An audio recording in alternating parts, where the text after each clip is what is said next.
जैसे परिमाण दिशा दोनों पाया जाता है। सदिश अदिश का होता है, अदिश तो होता है जिसमें अदिश राशि जब कहेगा तो इसमें केवल क्या पाया जाता है, परिमाण, दिशा नहीं पाया जाता। सब याद होगा तुम लोग को।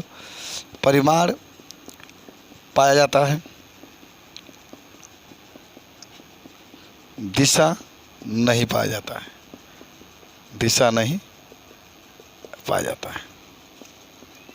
ठीक, क्या लिख सकते हैं, चाल लिख सकते हैं, समय लिख सकते हैं, द्रव्यमान लिख सकते हैं।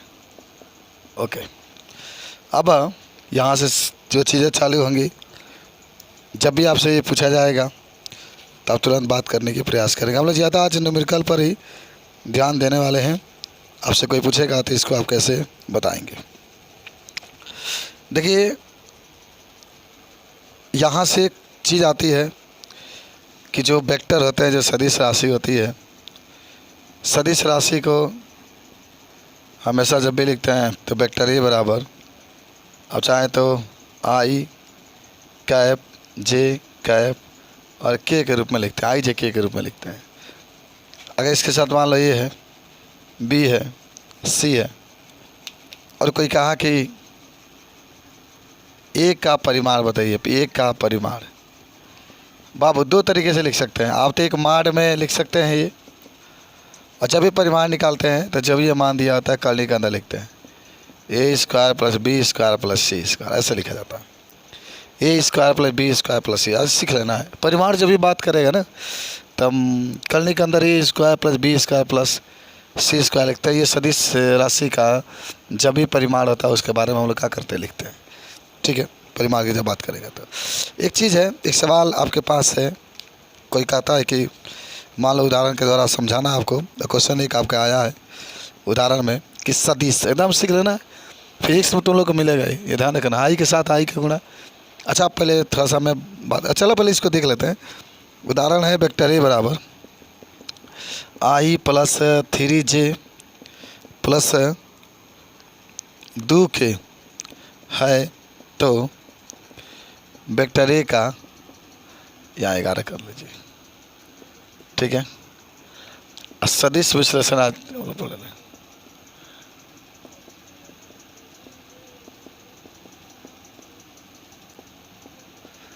हाँ, तो ए का परिमाण बताइए। आप लोग लगा लेंगे इसको, इसकी करनी कर सेम ये फार्मूला जो देख रहे हैं ना। अच्छा, अब इसकी तुलना कर सकते हैं इसे जब तुलना करेंगे तो ए बी सी का मान निकल जाएगा, और फिर मार्ट के अंदर जो होता है लगा देंगे। अगर आप यहाँ पर लिखना चाहते हैं तो आप लिख सकते हैं वेक्टर ए का परिमाण, तो मार्ट में बराबर करनी में यहाँ पर एक है ना, एक का स्क्वायर प्लस 3 का स्क्वायर प्लस 2 का स्क्वायर, तो एक के स्क्वायर 1, 3 के स्क्वायर 9, 2 के स्क्वायर 4, 9 4 13 1 14, तो करनी में 14 आपका आंसर आ जाए। समझे बात को? तो ऐसे इसको नोट कर लो कि परिमाण जब भी बात करेगा तो इसको लगाना। आओ देखो, ये क्वेश्चन बहुत प्यारा है। क्वेश्चन में क्या कहा कि दो सदिशों का योग का परिमाण और इसके अंतर का परिमाण, माने योग का परिमाण और इसके अंतर के परिमाण दोनों का है, बराबर हैं। तो क्वेश्चन में ही कहा है, परिमाण कह रहा है परिमाण बराबर हैं, तो क्वेश्चन में कह रहा है कि इनके बीच का कोण क्या होंगे। अच्छा, ज़रा सोच के देखो, जब इसको हम लोग हल करेंगे तो कैसे हल करेंगे। बहुत प्यारा क्वेश्चन है, यहीं पर हल कर लेते हैं। आ जाओ, देखो मान लो कि दो सदिश का है ए और वेक्टर ए और वेक्टर बी है, तो इनका योग का परिमाण तो vector A plus vector B mod में होगा। भाई योग का मतलब ये होता है कि दोनों को जोड़िए, समझना तो नहीं, दोनों को जोड़िए, और परिमाण का मतलब होता है कि ये आपका उपस्थित रहेगा। ठीक है, अच्छा, इनके अंतर का परिमाण, तो चलिए vector A minus vector B, इसको जोड़ दीजिए, घटा दीजिए। ठीक है, ऐसा लिखना है। समझ में आया? इतना बताओ। अब आप दोनों पक्षों का वर्ग, बिना वर्ग किए हुए लगेगा ही नहीं बाबू, बिना वर्ग किए लगेगा ही नहीं, क्योंकि हमें कोण निकालने के लिए कास चाहिए या साइन चाहिए, तभी जाकर हो पाएगा, नहीं तो ऐसे नहीं निकल पाएगा। तो आप दोनों पक्षों का वर्ग करेंगे। यहाँ पर लिखेंगे दोनों चलो ब्लैक से लिखते हैं। दोनों पक्षों का वर्ग करने पर तो माड में vector A plus vector B इसका होल स्क्वायर, माड में vector A minus vector B इसका होल स्क्वायर। बताओ समझ में आया इतना? अच्छा, अब हम एक चीज़ बताते हैं, इसको तोड़ने के लिए आप जब भी तोड़ेंगे ना तो ऐसे लिखता रहता, वेक्टर ए का स्क्वायर प्लस वेक्टर बी का square plus vector two vector A into B. याद करिएगा, ऐसा में सही लिखना है आपको, याद आ रहा है? अब इसको कैसे लिखेंगे? इसको ऐसे लिखेंगे, वेक्टर ए का स्क्वायर प्लस वेक्टर बी का square minus two vector A into vector B. अच्छा देखो, ये तो कट जाएगा, सेम है, क्योंकि इधर आएगा तो ये माइनस हो जाएगा, तो इससे आपका ये कैंसिल, इससे आपका ये कैंसिल हो सकता है ना, इधर आएगा तो माइनस हो जाएगा, हाई कैंसिल नहीं होगा, प्लस माइनस है ना, क्योंकि अगर आप इसको इधर लेकर आएंगे तो प्लस में हो जाएगा, बिना ये नहीं कि आप धड़ाधड़ काट लेंगे, ऐसा नहीं होता है, इसको लेके जाएंगे तो माइनस में, ये तो आते तो माइनस में जाता तो माइनस प्लस काट जाए। देखो जो चीज़ें सिखाई जा रही है ना, इसको आप लोग सीख लीजिए। इसको इधर लेकर आगे तभी आपका हो जाता है। क्या आपके पास बचा? आपके पास बचा है two vector A into vector B, इधर लेकर आएंगे plus two vector A into vector B बराबर हो गया 0। जोड़ो, 4 vector A into vector B बराबर 0। अभी भी सही हुआ नहीं है। अब मुझे एक बात बताओ, सब लोग मिलकर यहाँ पर आ जाओ। 4 जहाँ vector A into vector B है वहाँ क्या लिखते याद है? माड में वेक्टर ए माड में वेक्टर बी और इंटू कॉस थीटा बराबर 0। क्या इतना आता है कि नहीं आता? अरे पढ़े होंगे, vector A into vector B बराबर माड में वेक्टर ए माड में वेक्टर बी कॉस थीटा। ठीक है, तो वही तो लिखा गया इसके जगह पर। अब इसको छोड़ दो, क्योंकि इसका मान निकालना है 0 बटा 4 माड में ए माड में बी, तो ये कॉस थीटा बराबर ये 0 कॉस थीटा बराबर, अब 0 किसका होता है? 0 डिग्री का होता है, नहीं 90 का होता है, कॉस 90 का होता है, कॉस 90, तो कॉस से कॉस कैंसिल, थीटा बराबर आपका आ जाएगा 90 डिग्री। ये हमारे आंसर आ गया। अच्छा, कोई पूछना है आपको? कुछ भी समझ आया तो इसको नोट कर लो, पहचानना पड़ेगा। हाँ सही कह रही है लड़की, कितनी अच्छी हो तुम, इसलिए बुला कर पढ़ाते हैं कि कार्य एक प्रकार का अदिश राशि होता है। डब्ल्यू बराबर क्या होता है? F into D. तो अगर कार्य अदिश राशि है, अगर कार्य शिल्पी अदिश राशि है तो आई का आई में गुणा कर दो, जे के जे में और के में। ध्यान रखना है, देखो जब भी अदिश राशि होती है ना तो ध्यान रखना है, जब भी अदिश राशि होती है तो सिंपल से एक नियम होता है कि आई से गुणा आई में करोगे तो इसका मान 1, जे से गुणा जे में करोगे तो इसका मान 1, के से गुणा के में करोगे तो इसका मान 1। लेकिन अगर आई से गुणा जे में करोगे तो इसका मान 0, और जे से गुणा के में करोगे तो इसका मान 0। तो ये सारा चीज़ें आपको जानकारी है। डिफरेंट रहेगा तो 0, डिफरेंट जैसे डिफरेंट मैंने अलग अलग, और सेम रहेगा तो ये रहता। अब इसको हल कर लेते हैं हम लोग। चलिए पहले आप लिखेंगे का, ये न्यूटन है तो न्यूटन का मतलब क्या दिया? बल। एफ का मान 5I plus 2J plus 3K, D आपका दिया गया 2I plus 3J plus 5K। W का मान आपसे पूछा जा रहा है, तो डब्ल्यू बराबर होता है F into D.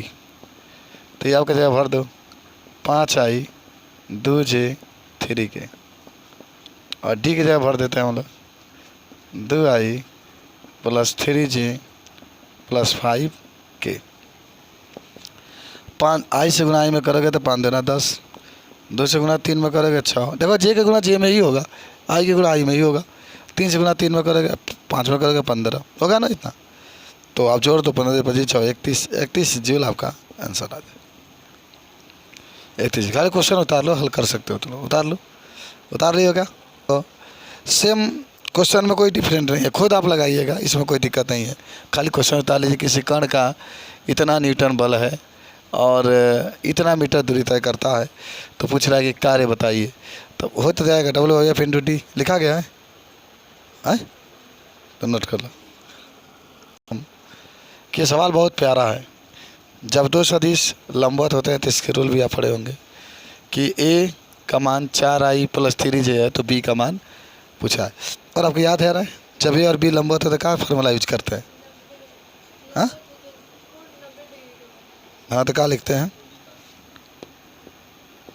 Vector A into vector B बराबर 0। ऐसा हो सकता है? अरे आता है ना, vector A into vector B बराबर माड में ए, देखो माड में ए माड में बी, और जब 90 से cos 90 का मान 0 होता है, टोटल 0 हो जाता है, इसलिए ये यूज किया जाता है। ये तो आपको मालूम है ना, 4i plus 3j into B equal to 0। अब देखो ध्यान से एक चीज़ मैं बता देता हूँ, वो तो 0 हो जाएगा, लेकिन बी इसमें क्या नहीं है बताओ? के नहीं है। तो देखो बी का मान जो होगा के के बराबर होगा। किसके बराबर होगा? के बराबर। बात समझ में आया? काहे के बराबर होगा? क्योंकि आई, इधर सुनो, क्योंकि अगर आई है अब बी का मान आई रखेंगे तो जब आई में आई से गुणा करेंगे तो 0 कभी नहीं होगा। बात समझना, आई और आई रहेगा तो 0 कभी नहीं होगा। इसको जे है, अगर बी का मान जे रखते हैं तो जे में जे से गुणा करेंगे तभी कभी 0 नहीं होगा। 0 तभी होगा जब बी का मान क्या रखेंगे? के, और जब के गुणा आई में करेंगे तो आई और के अलग तो 0, आई और जे के और जे अलग तो 0, तो इसलिए बी का मान के होगा। तो ऐसे इसको नोट कर लीजिए आप।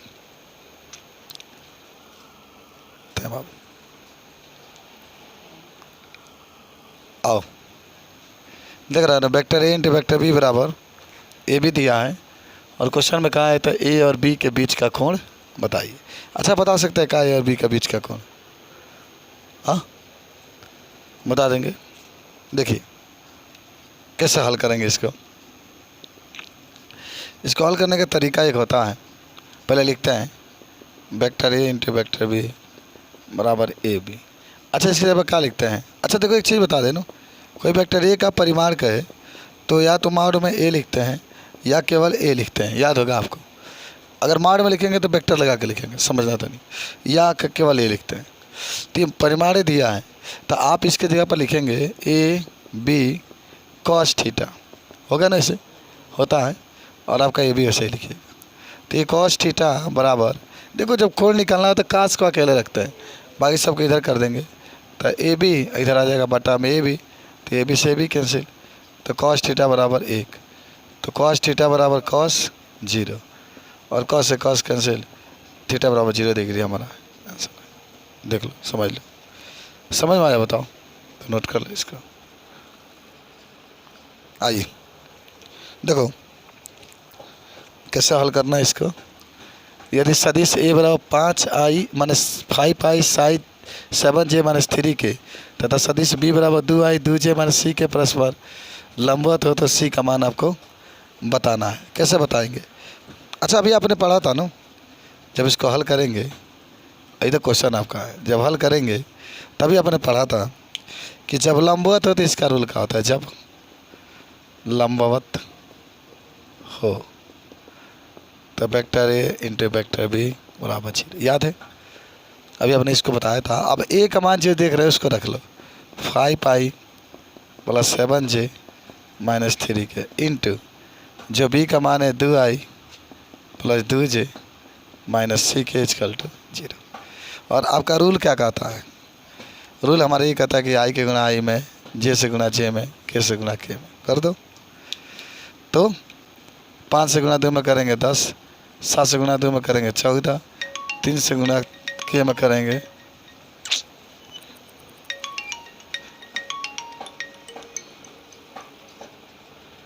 चलिए 3 से गुणा सी में करेंगे तो प्लस 3k इक्वल टू 0।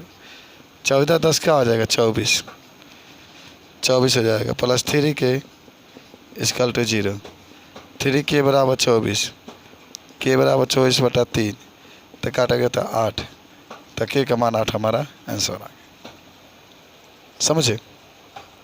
समझ में आया? आए क्या हुआ है? सी लिख दें? चलिए सही लिख लीजिए। ओके बुझाई ला, आगे बढ़ते हैं नेक्स्ट। देखो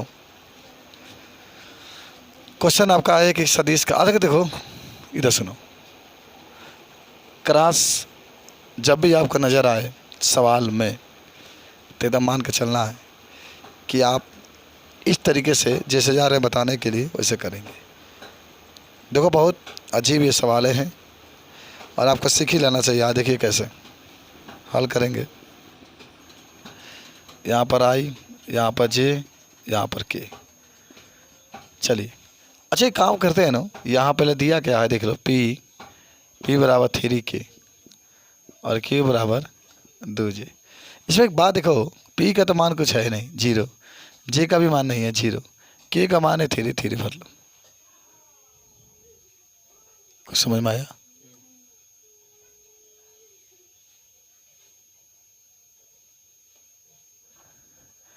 यहाँ 0, यहाँ 2, क्योंकि J में 2 है, यहाँ 0। बोलो अब तो सीख गए आज एकदम। जो मान दिया ही नहीं उसका 0 रख लो, बात खत्म। सिंपल सी बात आपकी रहेगी। अब प्यार जब करते हैं तो प्यार को दिखाइए कितना प्यार आपको है। इससे प्यार आई से आपको बहुत होगा। लेकिन देखो जिससे प्यार करते हैं तो जिससे प्यार करते हो उसको अपनाना है, तो आपके साथ जो भी जुड़ा है उसको छोड़ना बहुत ज़रूरी है कि नहीं? पिताजी को, मम्मी को, भाई को, बहन को, जो आपके साथ होगा उसको छोड़ देंगे, जो बिराना होगा अलग होगा उसको अपनाएंगे। तो देखो आई जब लेंगे तो इसके साथ ये है तो छूट जाएगा और ये छूट जाएगा, और ये जो बचेगा उसके लिख लेंगे 0 2 3 0। देख लेना जो इसके साथ जो इसके लाइन में होंगे वो छोड़ देते हैं। जे ले लो माइनस का चिन्ह लगा करके, तो ये छूट जाएगा ये, और ये 0 0 3 0 प्लस के, ये छूटेगा ये 0 0 0 2। बोला इतना समझ में आया? माने जो आप लेंगे, जो मान आप लेंगे उसको सीधा वाला ये वाला छूट जाएगा, ये वाला लेंगे तो छूट जाएगा। अब आपको आई लिखना। अच्छा जब आई लेंगे ना प्यार से एकदम गुणा इसका इसमें इसका इसमें कर देंगे, तो 0 माइनस 3 दूना 6 लिख देंगे, माइनस जे लिख लो, इसका गुणा इसमें 0, इसके इसमें गुणा करेंगे 0 प्लस के लिखेंगे, इसका गुणा 0 और इसका माइनस 0। अच्छा बात देखो खाली माइनस 6 वाई लिख देंगे, इसका देखो ये तो 0 जे हो जाएगा, इसका देखो के या 0 के लिखेंगे, के नहीं 0 के लिख देंगे, 1 हो जाएगा इसका। लेकिन एक चीज़ जरूर याद रखना है तुम लोग को, ये तो मान लो सिंपल अगर ये क्रॉस का मान पूछा है तब, लेकिन अगर यही मॉड में कर दिया होता इस तरीके से, ये निकाले हो जिसका मान याद करना है ना, किसका, ये क्रॉस क्यू का। अगर ये मॉड में कर दिया होता तो जो मान आप देख रहे हैं उसको कर्ली के अंदर एंट्री मार देते, 6 का स्क्वायर प्लस माइनस 0 का स्क्वायर। हालांकि 0 होता नहीं है लेकिन फिर भी लिख के समझा देते हैं कि ये नहीं कहेंगे कि सर आता, छोड़ देते हैं 0 0, केवल आपका हो जाएगा 36, यहाँ से 6 निकल जाएगा आंसर। क्या आपको पसंद आया सवाल है? बोलिए। तो इसको